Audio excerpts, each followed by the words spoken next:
When a man gets impure, how many things make ghusl wajib?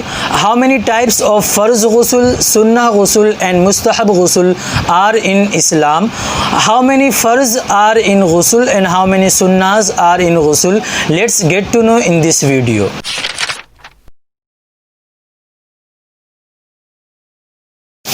Bismillahirrahmanirrahim. Allah Tabarak wa Ta'ala says in the Holy Quran, وَإِن كُنْتُمْ جُنُبًا فَاتَّهَوْا.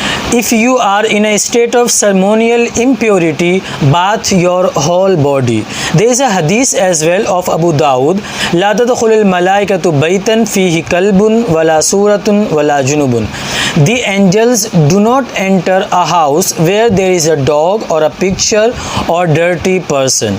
Here dirty means a person who gets late intentionally without any excuse and makes salah qaza. Now you have observed the Quranic ayah and the hadith, and you may have realized how the important issue is this. Without purity, your prayers are not accepted, because Allah doesn't need your prayers. You need Allah's help and mercy. So it's very essential to know the purity and impurity issues in Islam, and at least every Muslim must know the farais of ghusl, the farz of the ghusl. When a person gets impure, in another word, how many things make ghusl wajib? So basically there are three things that make ghusl wajib. The first thing is janabat, that is dirtiness, and there are three things in it. Number one is wet dream, number two is ejaculation, sexual intercourse, and number three is meeting of two circumcised parts when the tip of the penis disappears completely in the vagina even if no ejaculation takes place. And number two is menstruation, the monthly period, and number three is nifas, that is postpartum bleeding, the blood that comes out after giving birth and that continues around 40 days. How many farz ghusl in Islam? In another word, when ghusl becomes farz. So the fuqaha, the scholars of jurisprudence wrote there are 5 types of farz ghusl in Islam. The number one is taking bath in the completion of menstruation, the monthly period. Number two is taking bath in the completion of postpartum bleeding. Number three is taking bath when two private parts meet each other.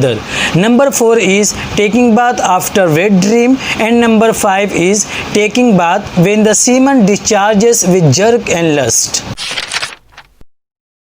Number one is taking bath on the day of Juma, Friday.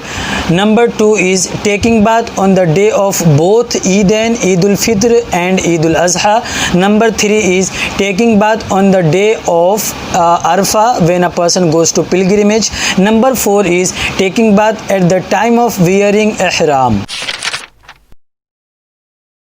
And one ghusl is wajib, that is giving bath to the dead body. Even namaz-e-janaza is not permissible, the body who is not given the bath. And one ghusl is mustahab, that is desirable action who accepts Islam. How many farz are in ghusl? So as I told in the beginning of the video, every Muslim must know the farz of ghusl.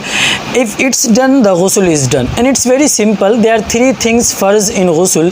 Number one is rinsing the inner mouth. Number two is sniffing water and blowing it out. Number three is washing the entire body. The sunnah way of taking bath. So the number one is to begin with Bismillah. Number two is to make the intention of purification. Number three is to wash both of hands up to the wrists. Number four is to wash private parts even no impurity is there.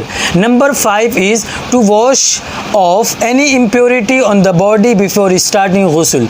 Number six is to make wuzu prior to ghusl. Number seven, to pour water over the entire body 3 times. Number 8, to pour water over the head, firstly towards the right shoulder, then the left. Number 9, to scrub the body. Here is an important issue. If a woman gets impure and her hair is plaited, then she does not need to unfold them all. But yeah, it's compulsory for her to wet the base of each and every single hair. If one fails to do this, then the ghusl will not be valid. But yeah, if she gets impure and her hair is already unplaited, then she can't fold them right now. She has to wash them all. But yeah, the same thing does not apply a man. If a man has long hair, so it does not make any difference if his hair is plaited or unplaited, his hair is long or short, he has to unfold them all and wash them. Those who are impure, who need ghusl, cannot do something like they cannot enter a mosque. Yeah, but if it's necessary, they cannot recite the Holy Quran intentionally, but can read the zikr and dua. They cannot circumambulate the Kaaba. If one is in the mosque and now he gets impure means he needs ghusl, hadase akbar. So he should make tayammum on the very place and now he should come out of the mosque. If one is impure outside the mosque, impure means the same one who needs ghusl, and he has to go through the mosque. There is no another way, so he should make tayammum as well, and now he go through the mosque. And other things like talking, greetings, saying assalamu alaikum wa rahmatullah, wa alaikum assalam, talking on the topic of Islam, everything is permissible and lawful.